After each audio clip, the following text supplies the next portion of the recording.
Hello నమస్కారం, welcome back to orange seven. ఈరోజు మనం మిక్స్చర్ మిఠాయి చేయబోతున్నాము. సన్న పూస ఉంది కదా, దాంతో బెల్లం వేసి మిఠాయి లాగా స్క్వేర్ షేప్గా కట్ చేసుకోవచ్చు, రౌండ్గా బోల్స్ లాగా చేసుకోవచ్చు. ఎలా చేయాలో చూద్దాం.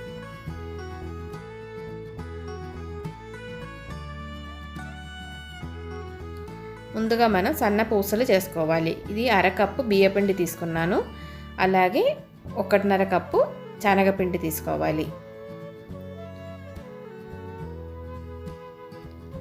దాంట్లో కొంచెం ఉప్పు వేసుకోవాలి. ఉప్పు ఓవర్గా అయిపోకూడదు.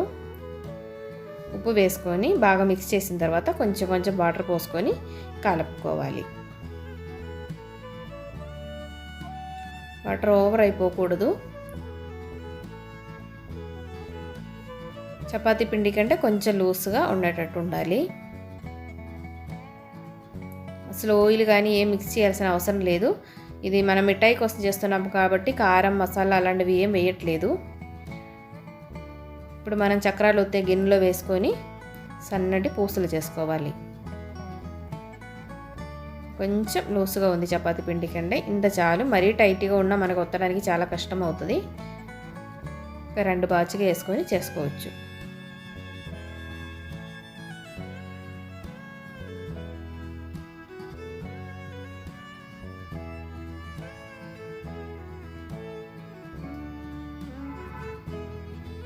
కడాయిలో ఆయిల్ పోసుకొని, మరి ఓవర్గా హీట్ ఎక్కకూడదు, మీడియంగా అయ్యేటప్పుడు మనం పూసలు ఇలా ఒత్తి వేసుకోవాలి. ఓవర్గా వేయకుండా కొంచెం కొంచెం వేసుకొని చేసుకొని బాగా ఫ్రై అయిన తర్వాత తీసుకోవాలి. వేసిన ఎమ్మంటే మిక్స్ చేయకూడదు. ఒక 2 నిమిషాల తర్వాత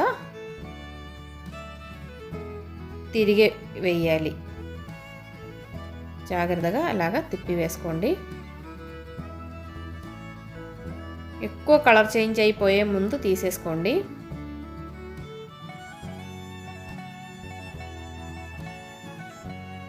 ఇప్పుడు ఇది బాగా ఫ్రై అయిపోయింది. కలర్ కూడా లైట్గా చేంజ్ అయింది. ఇలాగా మొత్తం చేసేసుకోవాలి. ఈ పూసలు మొత్తం రెడీ అయిపోయింది. ఇది పక్కన పెట్టేసి ఇంకా ఒక కడాయిలో మనం బెల్లం పాకం చేసుకోవాలి. ఇంత 150 గ్రామ్ దాకా ఉంది, ఒక 200 గ్రామ్ దాకా బెల్లం తీసుకోవచ్చు. కొంచెం బ్లాక్ కలర్ ఉండే బెల్లం అయితే బాగుంటుంది. మంచి పాకం తీగ వచ్చేటట్టు ఉండే బెల్లం అయితేనే బాగుంటుంది. పొడి పొడిగా ఉండే బెల్లం అంత పర్ఫెక్ట్గా రాదు. ఇప్పుడు ఈ పూసలు ఉంది కదా, ఇది ముక్కలు చేసేసుకోవాలి.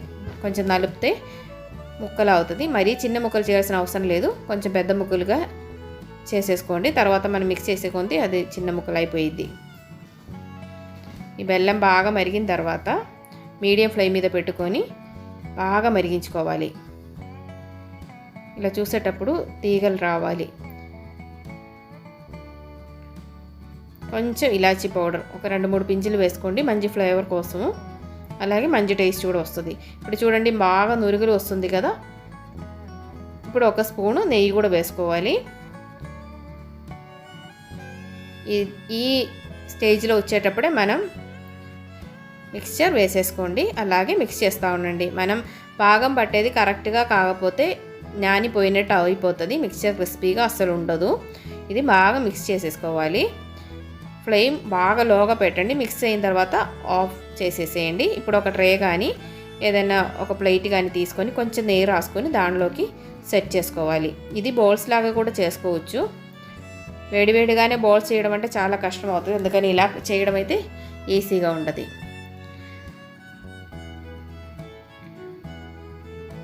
బాగా ప్రెస్ చేసి అతికించుకోవాలి. బాగా ప్రెస్ చేయాలి, అప్పుడే కరెక్ట్గా ఉంటుంది. 1 స్పూన్ కానీ కింద నెయ్యి రాసుకొని ఇలా ప్రెస్ చేయండి. మంచిగా ప్రెస్ చేసి బలంగా ప్రెస్ చేస్తే గట్టిగా ఉండదు. ఇలా ఉండదు. ఒక 1/2 ఇంచు 1/4 ఇంచు దాకా ఉండదు. చేతిలో కొంచెం నెయ్యి రాసుకొని ఇలా బౌల్స్ కూడా చేసుకోవచ్చు, కానీ వేడివేడిగా ఉండడం వల్ల చాలా కష్టంగా ఉంటుంది బౌల్స్ చేయడానికి. ఒకవేళ చల్లారిపోతే స్టవ్ మీద మీడియం ఫ్లేమ్లో పెట్టుకొని ఒక 2 నిమిషాలు మనం ఇంకా కొంచెం వేడి చేసుకొని మళ్ళీ బౌల్స్ చేయడం కానీ ఇలా చేసుకోవచ్చు. ఇప్పుడు ఇది కొంచెం చల్లారింది. మరీ బాగా చల్లారితేనే మంచి షేప్లో కట్ చేసుకోవచ్చు. ఇది బాగా చల్లారలేదు కాబట్టి కొంచెం ముక్కలు అవుతుంది. అయినా కూడా ఏం కాదు, బాగా టేస్టీగానే ఉంటుంది. చాలా మంచి టేస్ట్ అండి ఇది. అందరూ ఒక్కసారి ట్రై చేసుకోవచ్చు. చాలా ఈజీగానే చేసుకునే ఒక స్వీట్ ఇది. పిల్లలకైతే బాగా నచ్చుతుంది. అందరూ హెల్తీగా ఉండండి, హ్యాపీగా ఉండండి. Thanks for watching. ఆర్ జో కంటిన్యూస్. Bye bye.